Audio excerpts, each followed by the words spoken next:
In the gleaming penthouse office of Titan Enterprises, Marcus Aldridge sat behind his expansive desk, surveying the panoramic view of the city below. The towering skyscrapers, bustling traffic, and glittering skyline seemed to echo his success. At 55, Marcus was one of the wealthiest men in the country, a billionaire whose empire stretched across industries from technology to finance.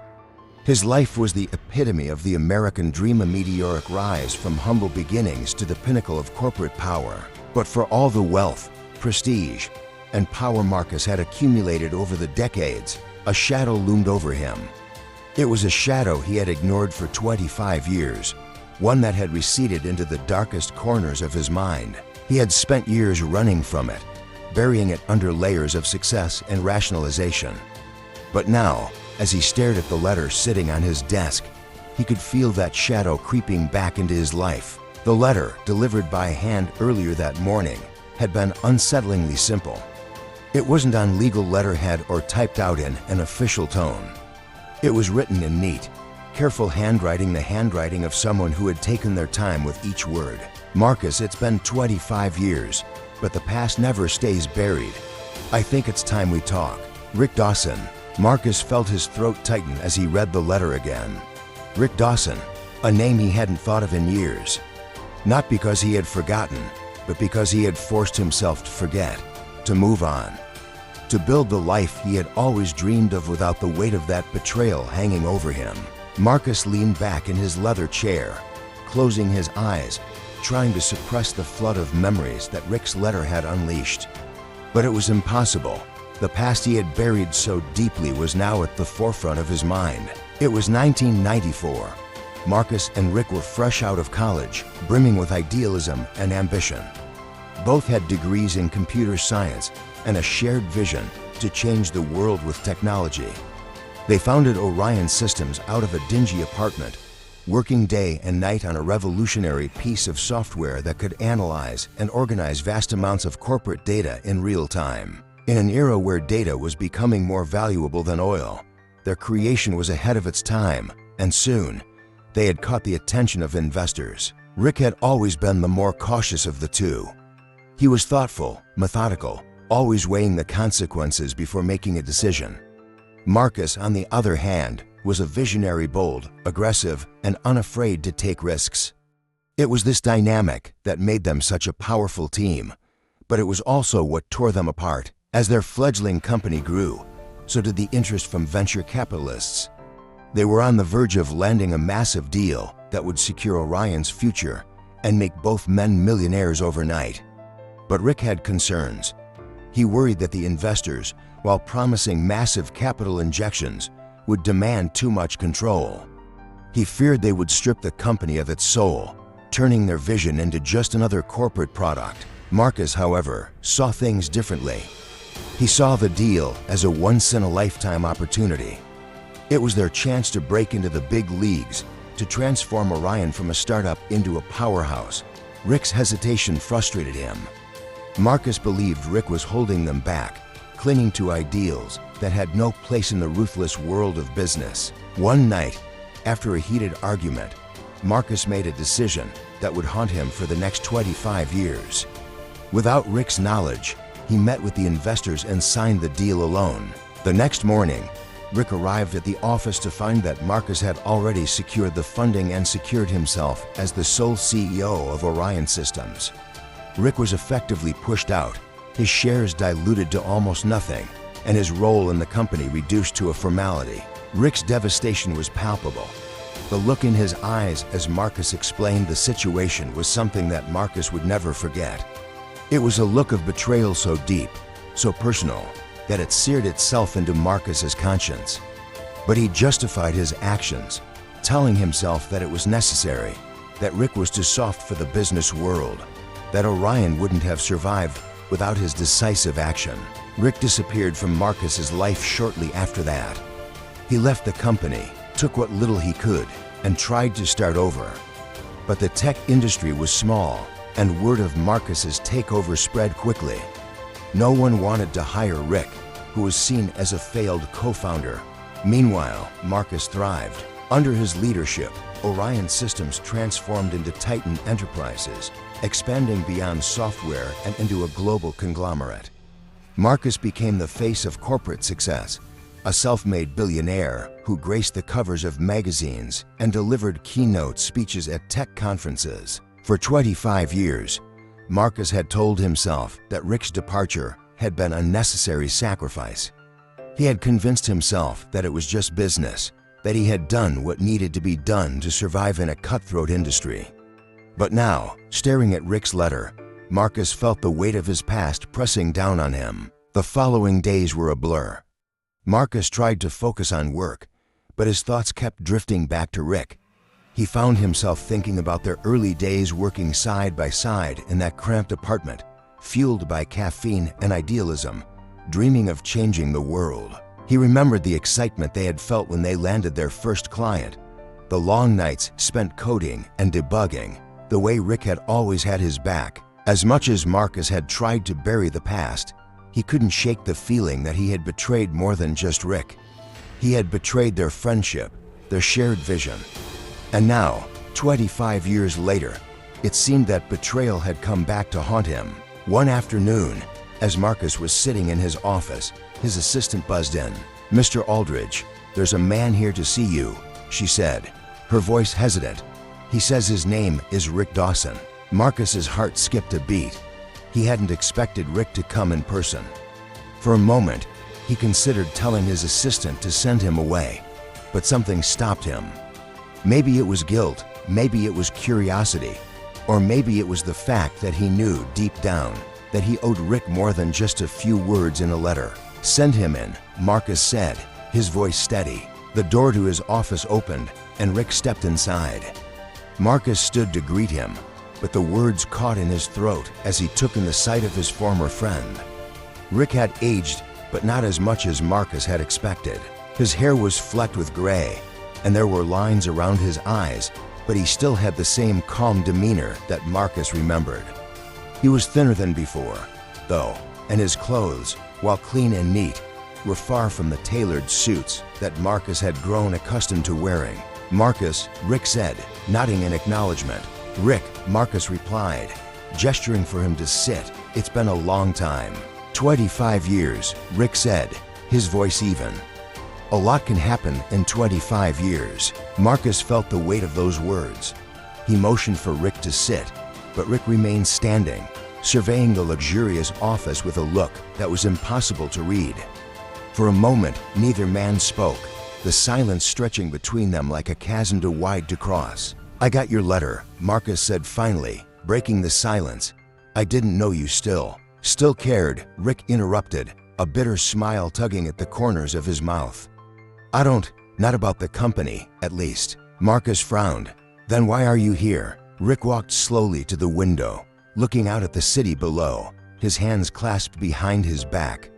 "I thought I had let it go," he said quietly. "After you pushed me out, I tried to rebuild. I tried to start over, but it wasn't easy." Marcus felt a pang of guilt but remained silent. He had always assumed that Rick had moved on, that he had found success elsewhere. But now, hearing Rick's words, he realized how naive that assumption had been. "You probably didn't notice," Rick continued, "but I tried to make a name for myself in the industry again. Every door was closed to me. No one wanted to work with the man who had been pushed out of Orion. I lost everything, Marcus. My career, my savings, even my family." Marcus's chest tightened. He had known that Rick would suffer after being ousted, but he hadn't imagined it would be this bad. He had told himself that Rick would bounce back, that he was resilient. But now, standing in front of him, Rick looked like a man who had spent years fighting a battle he couldn't win. "I'm sorry," Marcus said quietly, the words feeling inadequate even as he spoke them. Rick turned to face him, his expression unreadable. "I didn't come here for an apology. I came to give you a warning." "A warning?" Marcus's brow furrowed. Rick nodded. "You think you've built an empire, Marcus, but it's crumbling. The people you brought in, the investors who helped you take Orion from me, they've been bleeding Titan dry for years. Quietly, strategically, they're setting you up to take the fall for a collapse that's already in motion." Marcus's heart raced. He had always been aware of the political maneuverings within Titan, but he had never considered that the very people who had helped him build his empire could be plotting his downfall. "You're lying," Marcus said, but there was no conviction in his voice. Rick shook his head. "I've been watching from the outside, Marcus. I've spoken to people who still work for you, who know what's going on behind the scenes. You're about to lose everything, and when it happens, no one's going to save you." Marcus felt a cold sweat break out across his skin. For the first time in years, he felt vulnerable, exposed. The power he had spent decades accumulating suddenly felt like a fragile illusion. "I don't know why you're telling me this," Marcus said, his voice shaking slightly. "After everything I did to you, why warn me?" Rick's eyes softened, and for a brief moment, Marcus saw a glimmer of the friendship they had once shared. "Because I know what it's like to lose everything," Rick said quietly. "And I wouldn't wish that on anyone, not even you." That night, long after Rick had left, Marcus sat alone in his office, the city lights flickering outside the window. His thoughts raced as he replayed Rick's warning over and over in his mind. Could it be true?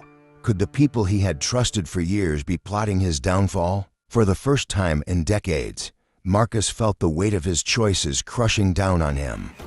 He had always told himself that his success justified the means by which he had achieved it. But now, as he sat in the darkened office, he realized that the ghosts of his past had finally caught up with him. The empire he had built on betrayal, ambition, and ruthless pragmatism was crumbling, and there was no one to blame but himself. For the first time in his life, Marcus Aldridge was truly alone. Days passed, but Marcus couldn't shake the anxiety gnawing at him. He pored over Titan's financial records, met with his legal team, and grilled his executives, trying to find any hint of what Rick had warned him about. But everything seemed normal, at least on the surface. Yet, something felt off.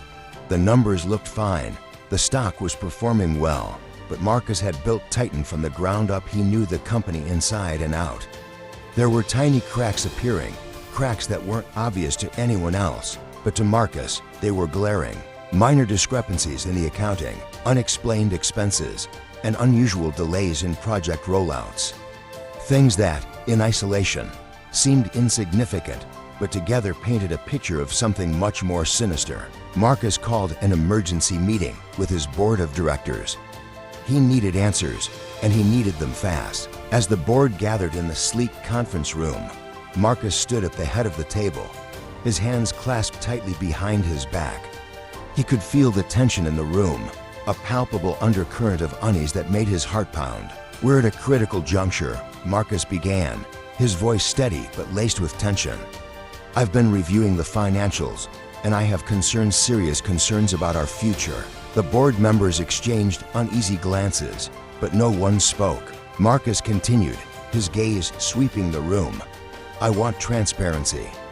I want to know if there are any deals, any arrangements that I'm not aware of. Anything that could undermine Titan's stability." Silence. "Well," Marcus pressed, his frustration mounting.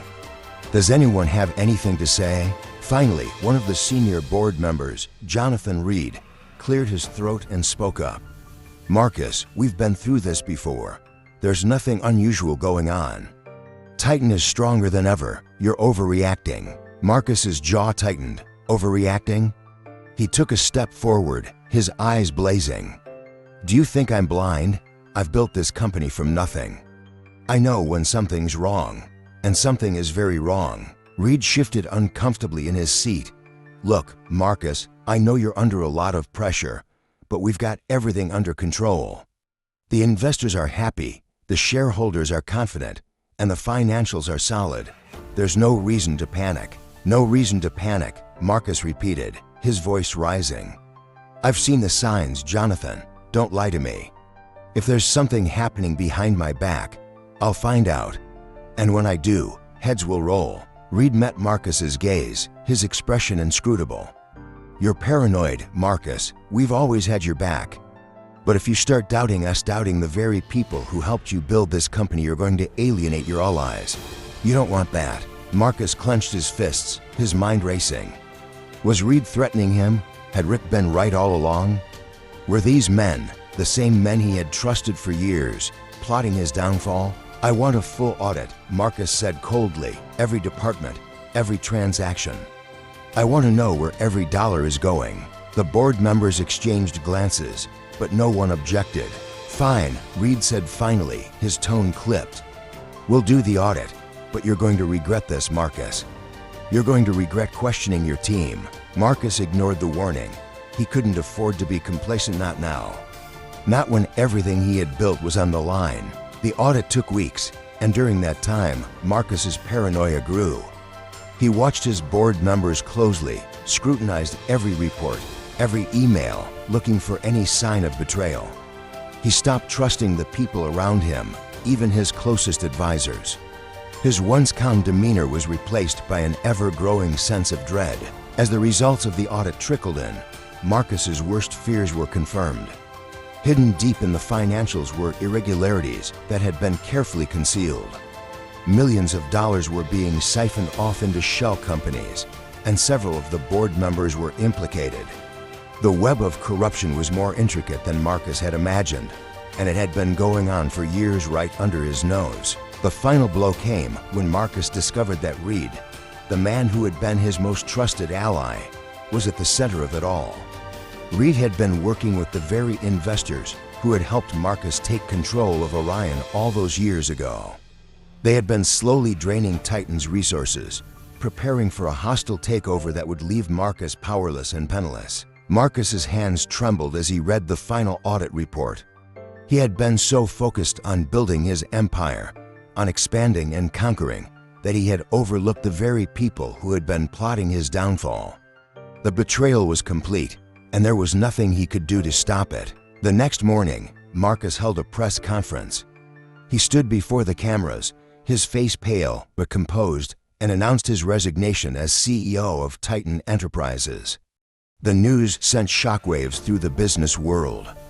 Marcus Aldridge, the titan of industry, had fallen. As he walked off the stage, the weight of his decisions pressed down on him like a boulder.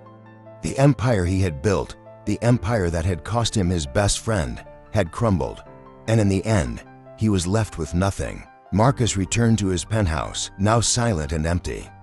He stood by the window, staring out at the city he had once ruled, his mind a whirlwind of regret and guilt. He had betrayed Rick, and in doing so, had betrayed himself. He had sacrificed everything for success, but in the end, it was his past that had come back to claim him. That night, for the first time in 25 years, Marcus Aldridge was truly alone, and the silence was deafening. Marcus Aldridge stood in the silence of his luxurious penthouse, the city lights twinkling below like distant stars, utterly disconnected from the man who had once felt as though he owned the world. His reflection in the floor-to-ceiling window looked like a shadow of the confident, powerful CEO he had been only a few days ago. Now, stripped of his title, his empire crumbling, and his wealth threatened by lawsuits and investigations, Marcus felt the weight of his life's decisions more acutely than ever. The warning Rick had given him echoed in his mind, intertwining with memories from their youth days filled with excitement and the boundless energy of their shared vision. But it wasn't just the past that haunted Marcus. It was the realization that Rick had been right all along. Rick's calm demeanor during their last conversation had unsettled Marcus more than he wanted to admit. Rick hadn't come for revenge. No, he had come to give Marcus a gift, a final act of compassion from a man Marcus had wronged so deeply. That night, Marcus didn't sleep. He couldn't. The anxiety gnawed at him, and he paced around the penthouse, unable to find peace. He had avoided Rick's fate for decades, believing that his success justified the choices he had made, that his power and money were proof he had done the right thing.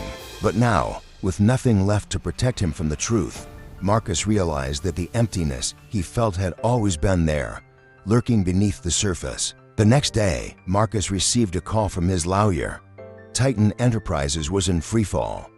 Several board members, including Jonathan Reed, had resigned amid the scandal, and the media was having a field day with the story of a corporate coup gone wrong. Lawsuits were piling up, shareholders were in revolt, and regulators were beginning to investigate the extent of the corruption. It was only a matter of time before criminal charges would follow. Marcus knew there was no coming back from this. He could fight, of course, hire the best lawyers, rally what little influence he had left, but what was the point?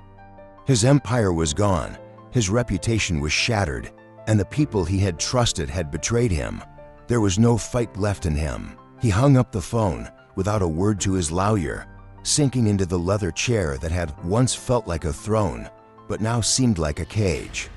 For the first time, Marcus allowed himself to face the enormity of his failure. Not just the failure of Titan, but the failure of his life's philosophy, the belief that success could justify any means, that ruthlessness and ambition were virtues in themselves. As the hours dragged on, Marcus thought back to the early days of Orion Systems. He remembered how passionate he and Rick had been, how they had stayed up late dreaming of a better world shaped by their innovations. They hadn't cared about money back then, not really.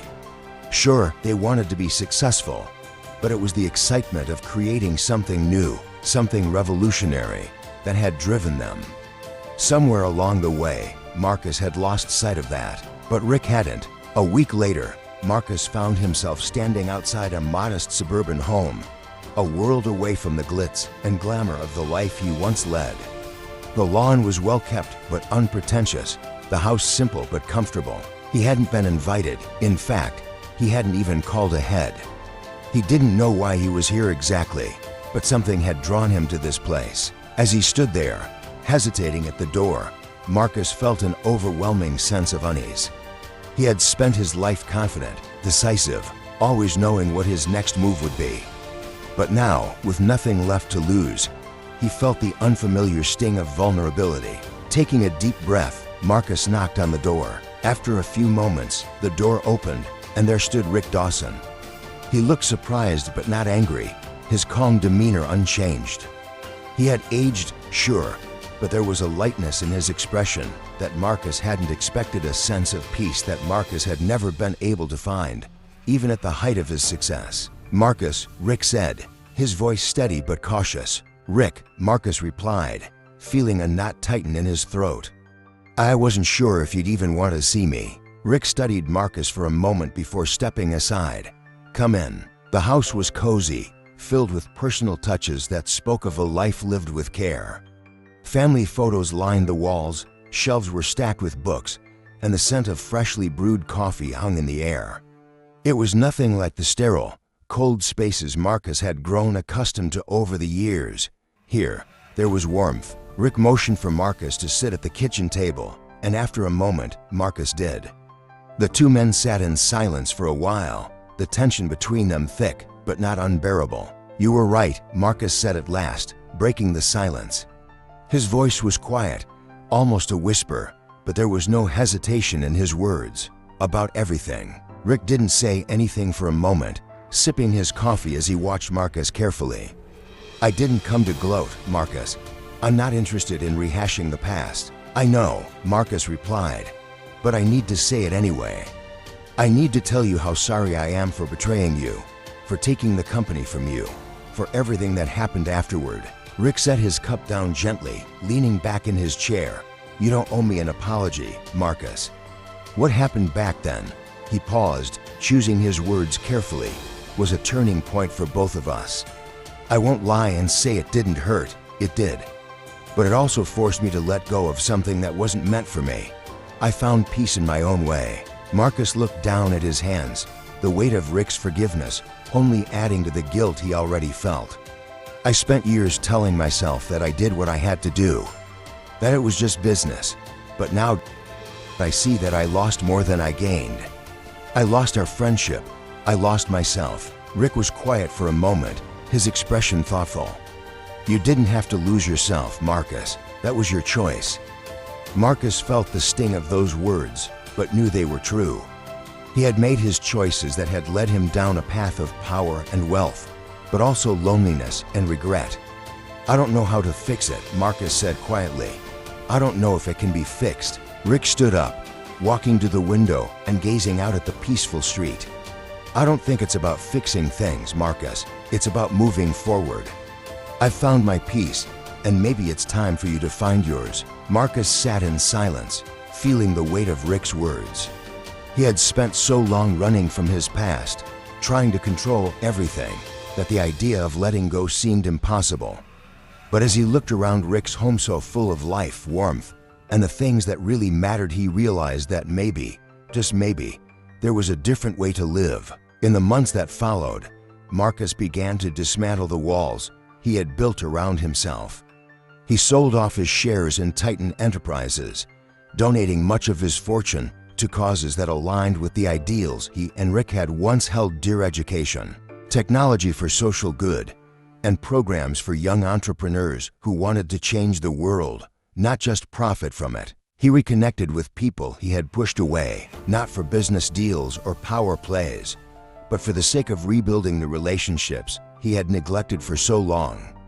And for the first time in decades, Marcus felt something he hadn't felt in years: freedom. The freedom to live without constantly proving himself, without the need to be the best or the richest, the freedom to be just ...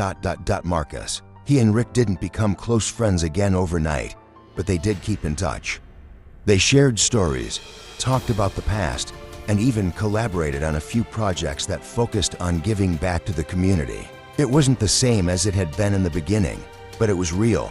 It was enough. As Marcus stood one evening on the balcony of his modest new apartment, overlooking the city that had once been his kingdom, he felt a sense of calm. He had lost his empire, yes, but in its place, he had found something far more valuable: peace. And for Marcus Aldridge, that was worth more than all the wealth in the world. Months turned into years, and Marcus Aldridge's life had taken on a new rhythm. Gone were the endless board meetings, the late nights strategizing how to stay one step ahead of rivals, and the pressure of maintaining his image as a business titan. He no longer craved the status that came with being the CEO of a global corporation. In its place, Marcus found simplicity: a life where the ticking of the clock wasn't a reminder of looming deadlines, but of moments he could finally appreciate. But as time went on, there were still nights when Marcus felt the ghosts of his past creeping back into his mind. The quiet of his new life, though peaceful, allowed his thoughts to drift to those he had wronged, not just Rick, but countless others: employees, partners, even friends, people he had stepped on in his relentless climb to the top. The weight of his past decisions never truly left him. Despite his efforts to move on, Marcus knew deep down that there were still parts of his life left unresolved. One evening, after a quiet dinner by himself, Marcus received a letter. There was no return address, no signature, just a simple white envelope slipped under his door. He opened it carefully, feeling an odd sense of anticipation.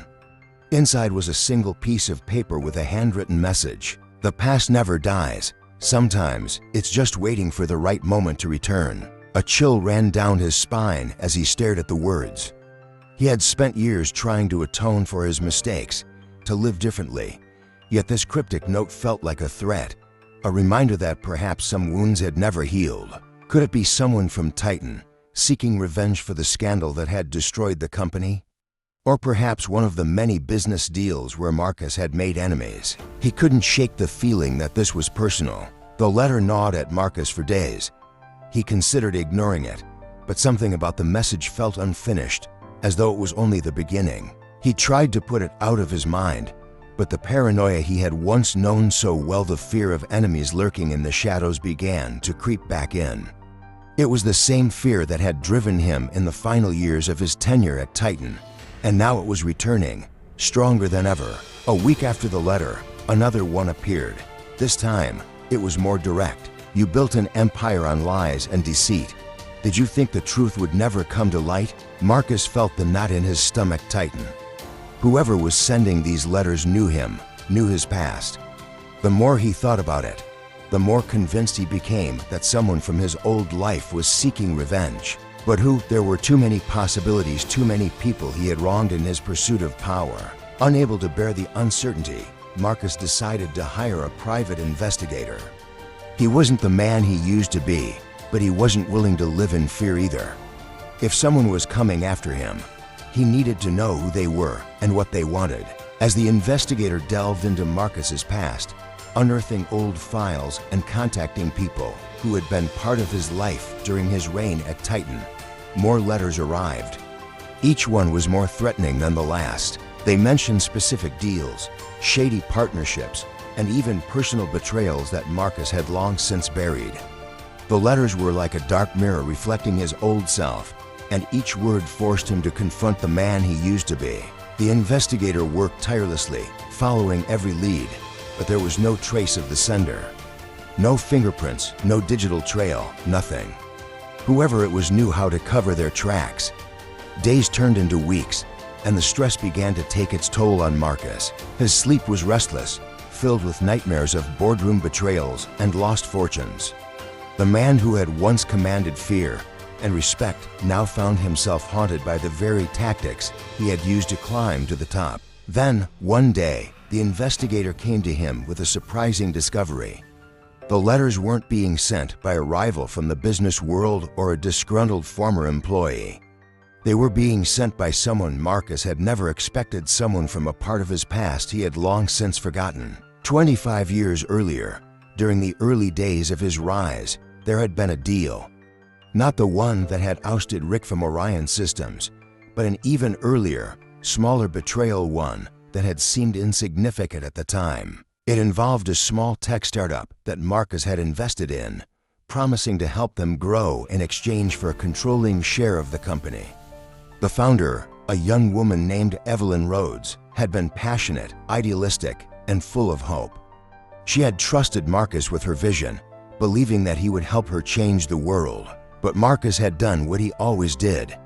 He saw potential, not in the company itself, but in its assets. He orchestrated a hostile takeover, dismantled the startup, and sold its technology to a larger corporation for millions. Evelyn had been devastated, left with nothing but the ashes of her dreams. Marcus hadn't thought of her in decades. To him, it had been just another business move. But to Evelyn, it had been the moment her entire life had fallen apart. And now, she was back. The investigator had found her. After losing her company, Evelyn had disappeared from the tech world, but she hadn't given up. She had quietly rebuilt her life, creating a new identity for herself, far away from the ruthless business world. But she hadn't forgotten Marcus. She had been waiting, biding her time, until the right moment to remind him of what he had done. Marcus tracked down Evelyn's address, a modest home in a quiet neighborhood, much like Rick's. He hesitated for days before deciding to visit her, unsure of what he would even say. He wasn't seeking forgiveness, he knew better than to expect that. But he needed to face her, to acknowledge the damage he had done.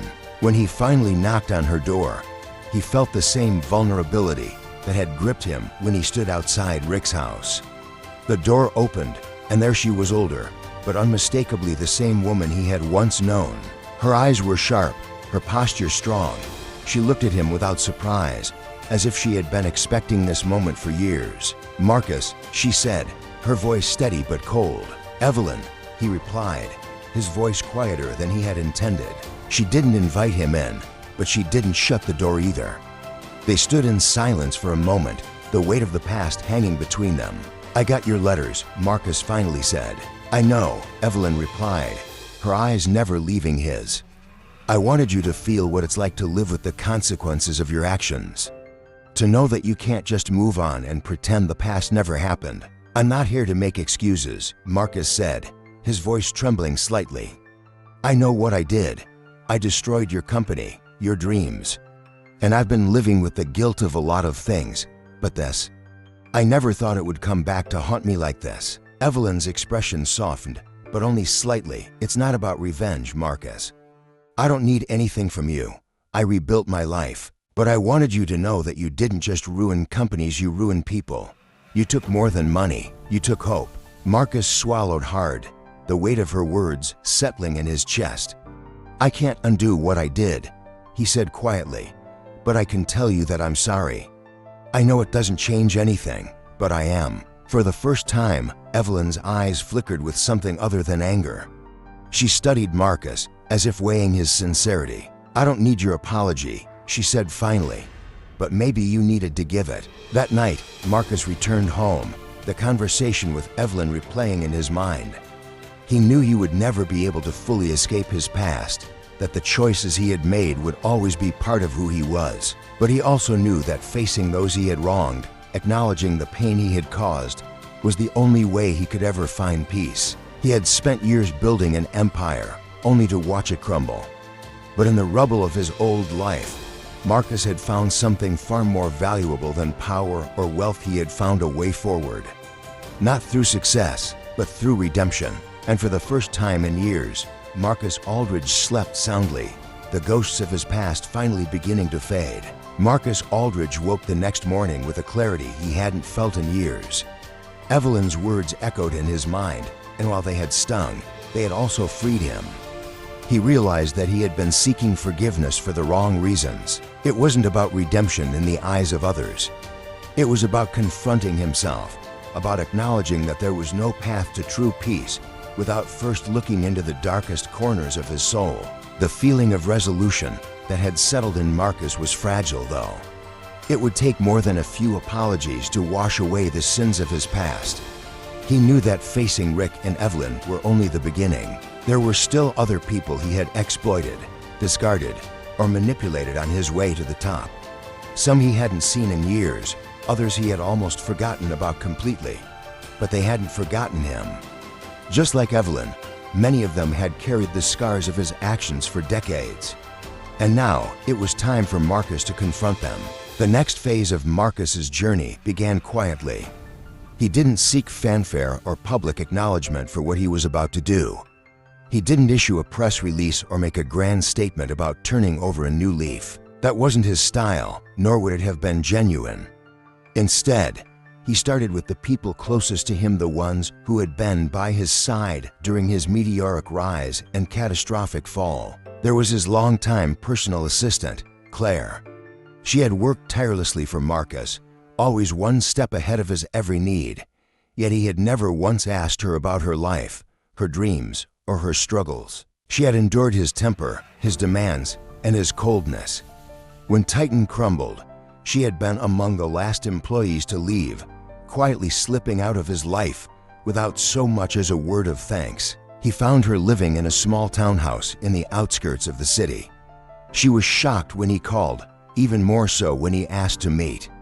When they sat down for coffee, Marcus apologized not just for the way he had treated her, but for never acknowledging her contributions to his success. Claire listened quietly, her expression unreadable. When he finished, she simply nodded and said, "I don't need an apology, Marcus, but I appreciate that you're here."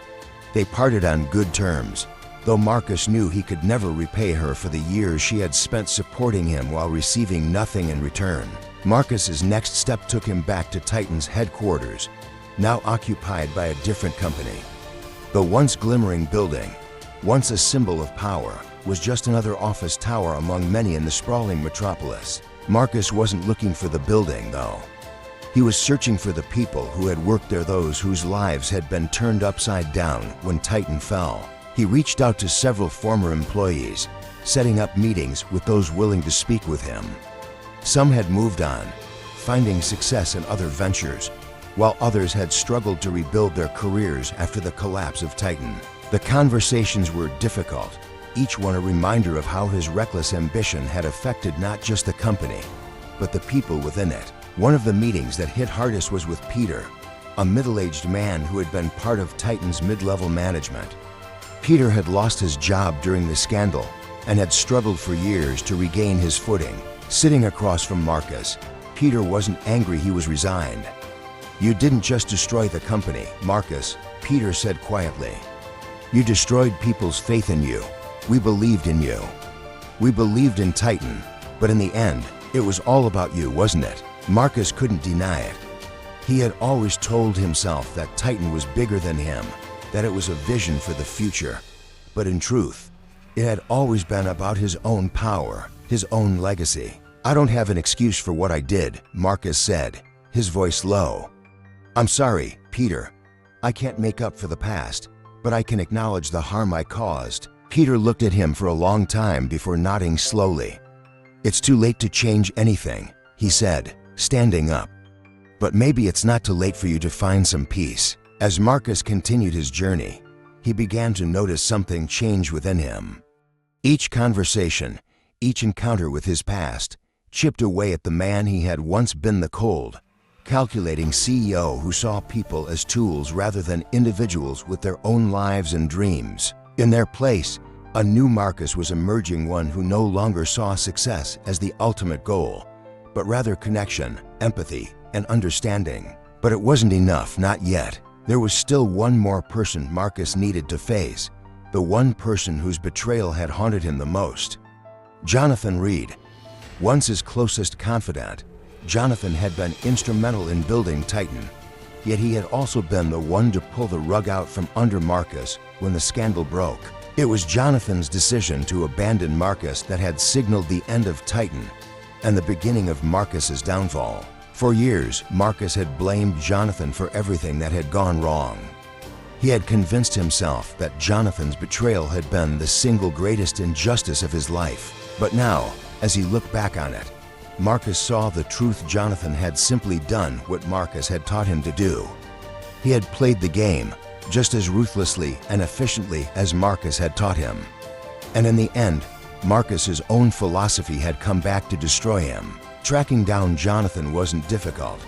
After Titan's fall, Jonathan had reinvented himself in the tech world, joining a successful startup and climbing the ranks quickly. When Marcus arrived at Jonathan's office building, he felt a wave of apprehension. This was different from all the other confrontations. Jonathan wasn't just another person Marcus had wronged. He had been part of Marcus's inner circle, someone who had known him better than almost anyone. Jonathan greeted Marcus with a polite smile, but there was a tension in the air. They sat in Jonathan's sleek, modern office, the city skyline behind them. "Marcus," Jonathan began, leaning back in his chair, "I didn't expect to see you." "I wasn't sure if I'd ever come," Marcus admitted, his voice steady. "But I think we both know there's unfinished business between us." Jonathan's expression remained neutral, but his eyes flickered with something, curiosity, perhaps. "Unfinished business? I thought everything was settled years ago." "It was settled for you," Marcus replied, "but not for me. I spent years blaming you for what happened to Titan, for betraying me. But the truth is, you were just doing what I would have done." Jonathan raised an eyebrow. "I was doing what I had to do, Marcus. Titan was sinking, and I wasn't going to go down with it. You taught me that always look out for yourself." Marcus sighed, leaning forward slightly. "I know, and that's the problem. I built a company based on ruthlessness, on survival at all costs. I taught you to be like me, and when the time came, you did exactly what I would have done. You weren't the villain in my story, Jonathan. I was." For a moment, there was silence. Jonathan looked at Marcus, his expression softening just a fraction.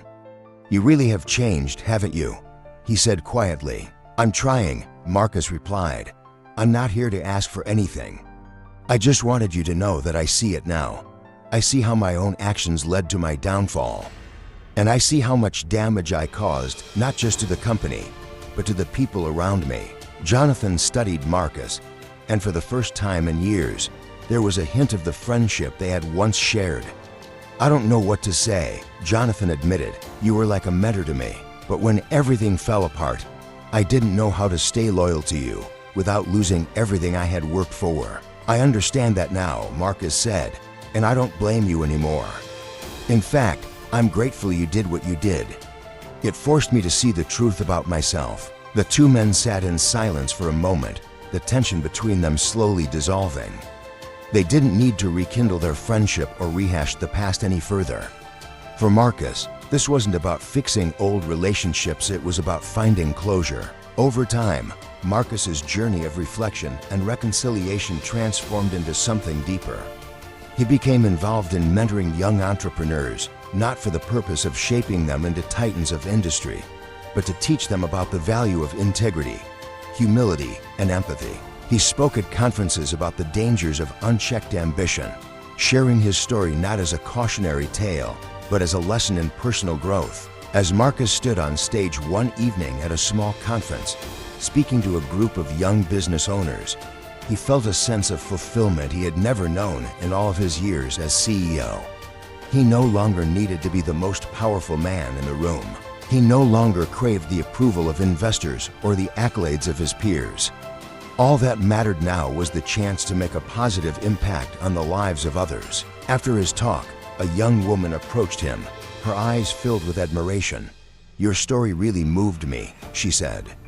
"It made me realize that success isn't just about how much you achieve, but how you achieve it." Marcus smiled, the words resonating deeply with him. "That's the lesson I wish I'd learned a lot earlier," he said, "but it's never too late." As he walked off stage, Marcus felt the weight of his past begin to lift. The ghosts of success that had haunted him for so long were finally at rest. He had faced them, owned his mistakes, and found a way to turn his darkest moments into something meaningful. And for the first time in his life, Marcus Aldridge felt truly free. Marcus Aldridge thought he had finally reached a point of closure.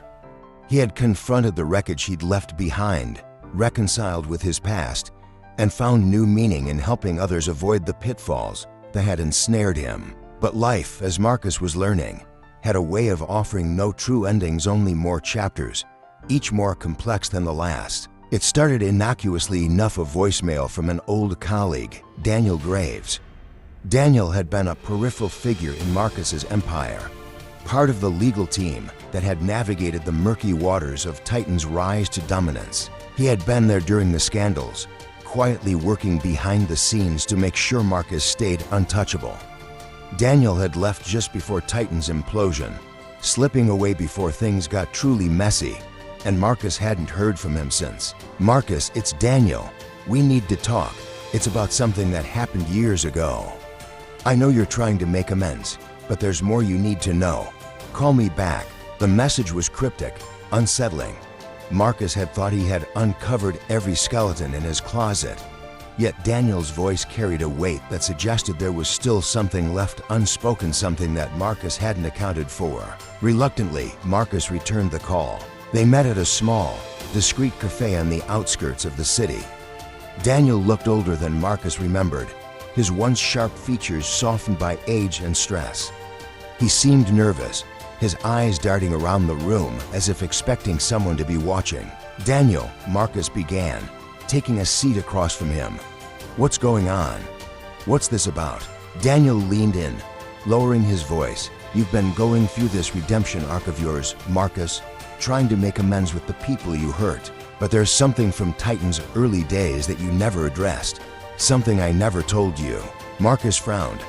"I thought I knew everything about what happened at Titan. I've spent years trying to make up for it." "You know what you did," Daniel replied, "but you don't know everything that happened. There was a deal, one of the first big ones we closed. Do you remember the merger with Zephyr Labs?" Marcus vaguely recalled it. Zephyr Labs had been a small but innovative tech company. Titan had swallowed it up during its early expansion phase, acquiring its patents and intellectual property. It had been one of Marcus's first major victories, a critical step in Titan's meteoric rise. "Yeah, I remember," Marcus said slowly. "What about it?" "Do you remember the founder, Olivia Marlowe?" Daniel asked. The name hit Marcus like a punch to the gut. Olivia Marlowe. She had been one of the brightest minds in the tech world at the time, a visionary entrepreneur who had founded Zephyr Labs with the dream of revolutionizing artificial intelligence. But after the merger, she had disappeared from the industry. Marcus hadn't thought much of it at the time, just another casualty in the brutal world of business. Yet now, hearing her name again after all these years, something stirred inside him. Guilt, perhaps, or maybe it was curiosity about what had really happened to her. "Yeah, I remember Olivia," Marcus said, leaning forward. "She fought hard against the merger, didn't she? But we pushed it through anyway. What's this about?" Daniel took a deep breath. "What you don't know is how far that push really went. I handled the legal side of things, and there were some moves made that weren't entirely above board. We forced her into a corner, Marcus. She didn't just lose her company, she lost everything. And it wasn't just business pressure. There were threats made legal, financial, personal. Olivia tried to fight back, but in the end, we destroyed her. After the merger, she disappeared." Marcus felt a cold chill run down his spine. "Disappeared? What do you mean?" "She didn't just leave the industry, Marcus. She vanished. No one's heard from her since. I've tried to track her down over the years out of guilt, I guess, but it's like she never existed. I don't know if she went underground, changed her identity, or worse. Marcus sat back in his chair, his mind racing. Olivia Marlowe, a brilliant entrepreneur, had been wiped off the map because of him, because of Titan. And now, decades later, she was still a ghost, one he hadn't even realized was haunting him. "Why are you telling me this now, Daniel?" Marcus asked, his voice quiet, but filled with a mixture of anger and sorrow. "Because I know you've been trying to make things right," Daniel replied, his tone almost pleading. "But this is the one thing you never made right. I've carried the guilt for years, Marcus. I figured maybe you should know, now that you're trying to atone." Marcus felt a lump forming in his throat. He had destroyed lives before Rick, Evelyn, countless others, but this. Olivia Marlowe had vanished from existence because of his ambition, because of his need to conquer and expand. He had thought he was done facing his past, but now it seemed like the worst of it had been lurking in the shadows, waiting for the right moment to emerge. The next few weeks were a blur for Marcus. He became obsessed with finding Olivia. He hired investigators, scoured old records, contacted former colleagues who had known her. But no one had any answers. Olivia Marlowe had vanished so completely that it was as if she had never existed. Every lead led to a dead end. Some said she had moved overseas. Others speculated that she had gone into hiding to escape the shame of losing her company. But there were darker rumors, two whispers, that Olivia had fallen into depression, that she had struggled with mental health issues after the collapse of Zephyr Labs. Some even suggested that she might have taken her own life, unable to cope with the loss of her dream. The uncertainty gnawed at Marcus. Every sleepless night, every fruitless lead, every unanswered question felt like a weight pressing down on him. He had thought he could outrun the consequences of his actions, but now he was faced with the possibility that his ambition had taken not just a career, but a life. One day, after weeks of searching, Marcus received a call from his investigator. "I think I found something," the investigator said. "It's not definitive, but it's a lead. There's a woman living in a remote town in Northern California. Her name's not Olivia Marlowe, but she matches the description, and her background is a blank before 1999, which is right after the merger."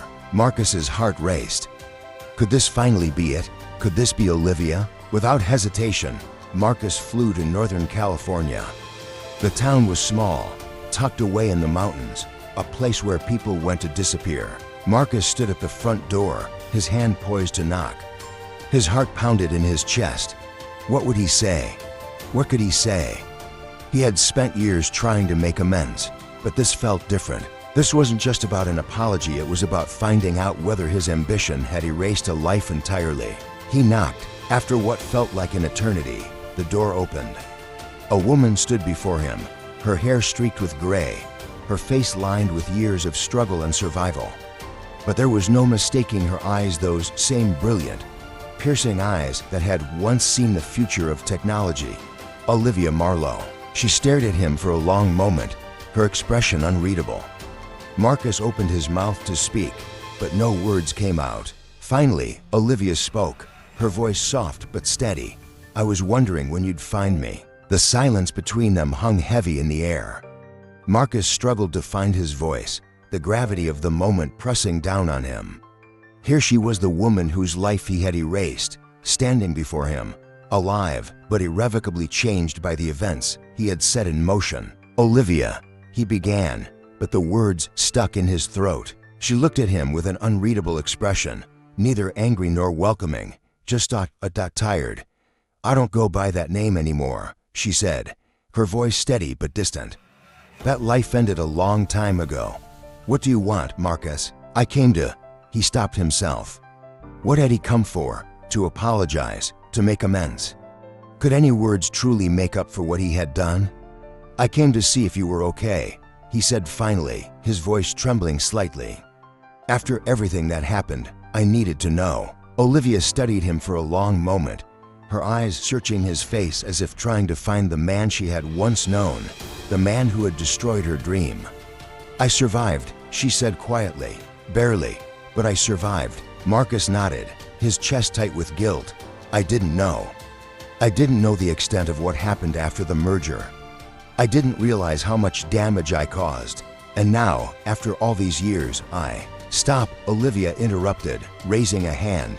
I don't need your apology, Marcus. I've lived with the consequences of your actions for years. You coming here now, seeking redemption, it's not for me, it's for you. Her words cut deep, and Marcus could feel the truth in them. For so long, he had been on this journey of redemption, thinking he could right the wrongs of his past. But now, standing in front of Olivia Marlowe, the woman whose life he had utterly upended, he realized that no amount of remorse, no apology, could undo what had been done. I know, Marcus admitted, his voice barely a whisper. I know this is for me, but I need you to understand. I'm trying to change. I'm not that man anymore. Olivia let out a soft, bitter laugh, the sound laced with years of pain. Not that man anymore. She stepped back, gesturing for Marcus to come inside. The house was modest, sparsely furnished, a far cry from the luxury that had once surrounded both of them. People like you don't just change, Marcus. You can wear new clothes, speak new words, but the damage, the destruction you leave behind, it doesn't disappear just because you say you've changed. Marcus stepped inside cautiously, his eyes scanning the room. The walls were lined with bookshelves filled with old texts and journals. A single, outdated laptop sat on the kitchen table, surrounded by papers. It was a stark contrast to the high-tech world Olivia had once inhabited. This was a life of quiet isolation. I don't expect you to forgive me, Marcus said, his voice growing firmer as he walked toward the table. I came here because I needed to face what I did. I needed to face you. I know it doesn't change anything, but I want to help, if I can, anything you need. Help. Olivia's voice rose, sharp and incredulous. You think you can just walk in here, throw some money at me, and fix this? Fix what you broke? She shook her head, her eyes blazing. I lost everything, Marcus. My company, my future, my identity. You didn't just destroy Zephyr Labs, you destroyed me. Do you understand that? Marcus flinched under the weight of her words. He had thought he understood the depth of his wrongdoing, but now, standing in Olivia's small, sparse home, he realized just how little he had grasped. This wasn't just about a company or a business deal. He had crushed her spirit, erased her from the industry she had helped pioneer. I thought I could make it better, he said softly, almost to himself. But I see now that I can't. I can't give you back what you lost. No, Olivia agreed, her voice cold. You can't. For a moment, there was nothing but the sound of the wind outside, rustling the trees beyond the small house. Marcus stared down at his hands, at the man they had made him, a man who had taken everything in his pursuit of success, never stopping to see the lives he destroyed in the process. He had believed that his recent efforts to atone would give him some measure of peace. But standing before Olivia, seeing the hollow look in her eyes, he realized that peace was a luxury he hadn't earned. I don't expect anything from you, Marcus said, lifting his gaze to meet hers. Not forgiveness, not even understanding. I needed to see you, to know that you survived. Olivia's hard expression softened for the briefest moment, and for the first time, she seemed to truly see him not as the ruthless CEO he had been, but as the broken man he was now. I did survive, she said quietly, her voice filled with the weight of years of struggle. But I had to start over from nothing. I had to leave behind everything I worked for, everything I was. Do you have any idea what that's like? To have your whole identity erased, to be forced to rebuild your life piece by piece while the person who destroyed it walks away without a scratch? Marcus shook his head slowly, the enormity of what she had endured finally sinking in. No, he admitted, I don't know what that's like. I can't even imagine it. Olivia crossed her arms, looking out the window toward the forest beyond. I had to disappear. I didn't want anyone to find me, not you, not anyone from that world. I had to create a new life, one that wasn't tied to Zephyr or the tech industry. She glanced back at Marcus, her eyes filled with a mixture of sorrow and defiance. And for a long time, I hated you. I hated you with every fiber of my being. Marcus felt a pang in his chest, a deep, aching guilt that threatened to swallow him whole. I deserve that, he said. I deserve your hatred. But then Olivia continued, her voice softening. I realized something. Hating you was giving you too much power over my life. You had already taken so much from me, and I wasn't going to let you take any more. So I let go of that hate. I stopped thinking about you, about Zephyr, about everything that happened. I moved on. Marcus nodded, though he wasn't sure what to say. He wanted to express his remorse, to offer some kind of solace, but every word felt inadequate, hollow in the face of her suffering. I'm not here to make things worse, Marcus said finally. I came because I wanted to take responsibility for what I did. I know it won't change anything, but I needed you to know that I understand now. I understand the cost of my ambition, and I'm sorry for what I did to you. Olivia stared at him for a long moment, as if weighing his words. Then, to Marcus's surprise, she sighed and sat down at the kitchen table, gesturing for him to sit as well. You're right about one thing, she said as he took a seat across from her. You can't change the past, and I don't know if I can ever forgive you for what you did. But you came here, you showed up, and that counts for something. Marcus blinked, surprised by the hint of grace in her words. Thank you, he said quietly, though he knew that no amount of gratitude could fully capture what he felt. Olivia leaned back in her chair, crossing her arms as she regarded him.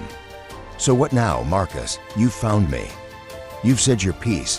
What are you hoping will happen next? Marcus hesitated, unsure of how to answer. He had spent so much time searching for Olivia, preparing for this moment, but now that he was here, he realized he had no plan for what came after. What could come after? I don't know, he admitted. I didn't come here with an agenda. I just ... I needed to see you, to acknowledge what I did. If there's anything I can do to help, I will. But if not, then I'll leave you alone. I just wanted to face this, to face you. Olivia nodded, her gaze distant. I don't need your help, she said, though her tone lacked the sharpness it once held. I've built a life here, a quiet one. It's not the future I imagined, but it's mine. For a moment, neither of them spoke. The silence was heavy, but not uncomfortable, a space for reflection. Marcus realized that there were no neat resolutions, no perfect endings. Life didn't work that way. Some wounds never fully healed, and some wrongs could never be made right. But sometimes, the act of facing those wrongs, of acknowledging the pain and taking responsibility, was enough. Finally, Olivia stood up, signaling that their conversation had come to an end. Marcus rose as well, unsure if he should say anything more. Take care, Marcus, she said, her voice calm but firm. You too, he replied, his voice thick with emotion. He turned toward the door, but before he left, he looked back at her one last time. I'm sorry, Olivia, for everything. Olivia gave him a small nod, her expression unreadable. Goodbye, Marcus.